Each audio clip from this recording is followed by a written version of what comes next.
Salut les mecs, j'espère que vous allez bien. Alors je vous montre le bilan de la semaine dernière.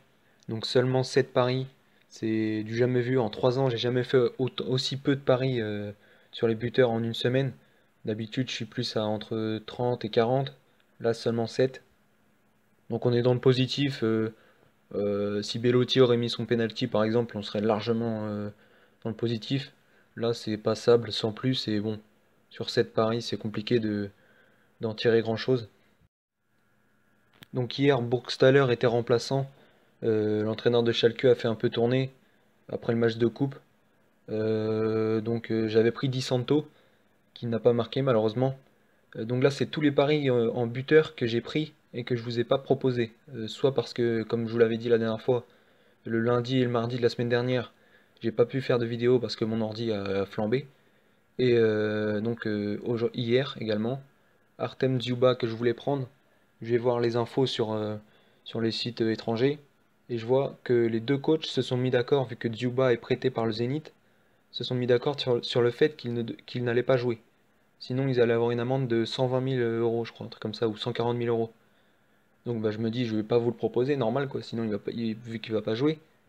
Ce matin, je vais voir les compos et là je vois Dzyuba titulaire. Et je vois dans les infos qu'il a lui-même souhaité payer son amende. Donc un truc assez fou. Donc évidemment, je le prends direct. Il marque, il célèbre même devant son ancien coach. Donc il avait vraiment la rage. Donc voilà, c'est pour vous montrer. Bah là, il y a quoi? Il y a seulement 8 paris. En gros, sur ces 8 paris que je vous ai pas proposés, je fais quasiment le bénéfice du mois entier sur ces paris-là. Donc voilà, gros manque de réussite, y compris sur la chaîne. Parce que tout ce que je vous donne pas, ça passe quasiment. Surtout en Ligue des Champions le mardi de la semaine dernière. Là, j'avais quasiment tous mes paris étaient passés. Donc ça fait un peu chier, mais bon, c'est comme ça. Moi, je parie pas que sur les buteurs, hein. Je suis sur plein de trucs différents. Les deux équipes marquent, je fais entre 3 et 400 paris par mois sur les deux équipes marques, sur des championnats étrangers. Donc il y a je fais plein de choses différentes. Et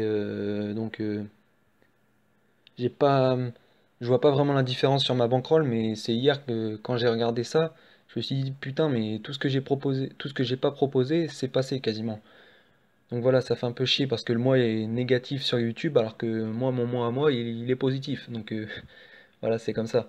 Donc, donc un seul prono aujourd'hui et pas de buteur parce qu'il n'y a pas grand-chose. Everton-Newcastle, ça peut être un match où les deux équipes marquent, donc j'aurais pu prendre un buteur, mais que ce soit du côté d'Everton ou de Newcastle, il n'y a pas un joueur qui se détache. Je prendrais peut-être Slimani s'il rentre ou s'il est titulaire en pointe.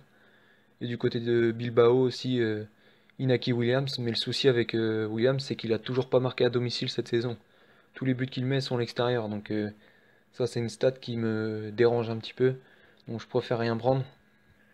Donc je vais jouer sur les buts en Ligue 2. Donc plus de 3,5 buts sur le match Ajaccio-Lens. Une grosse cote à 3,65. Ajaccio qui joue la montée, qui peut encore terminer deuxième et donc s'assurer de la montée directe. S'ils gagnent aujourd'hui, ils vont mettre la pression sur Nîmes qui accueille Lorient demain. Lorient qui jouera quasiment sa dernière chance pour la montée également et qui devra prendre des points. Donc Nîmes aura une grosse pression si Ajaccio gagne demain. Et donc Ajaccio, c'est victoire obligatoire aujourd'hui.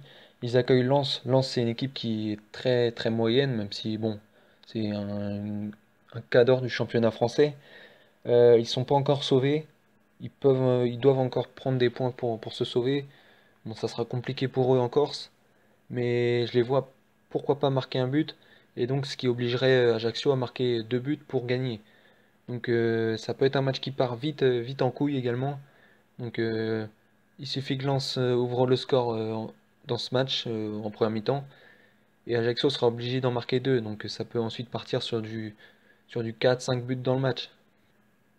Je me souviens du match l'année dernière où c'était l'inverse.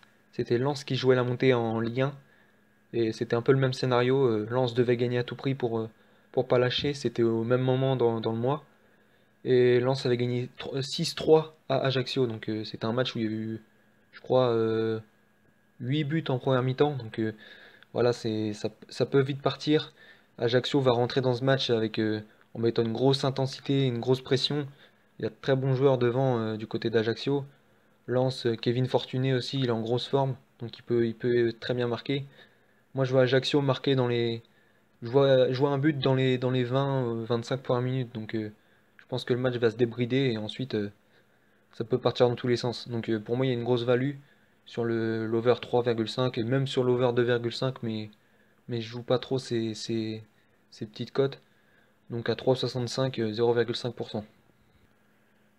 Donc voilà, moi je vais regarder le match tranquille. J'espère qu'Ajaccio va gagner quand même, ça serait bien de revoir un club corse en Ligue 1, je trouve que ça manque un petit peu quand même. Et puis voilà. Donc bah toujours pareil, n'hésitez pas à partager, à vous abonner si c'est pas déjà fait, à liker et à mettre des commentaires si vous avez des questions ou si vous voulez parler de certains matchs. Il n'y a pas de problème. J'ai pas toujours le temps d'y répondre parce que je travaille beaucoup en ce moment, mais j'essaierai. Et puis on se retrouve demain s'il y a quelque chose à jouer. Les cartes sont faibles cette semaine, donc je sais pas s'il y aura beaucoup de paris, encore une fois, mais bon, c'est comme ça. On va essayer de remonter avant la fin du mois, pour pourquoi pas terminer le mois en positif, ce serait plutôt cool. Et puis voilà. Donc voilà les mecs, passez un bon début de semaine et on se retrouve demain.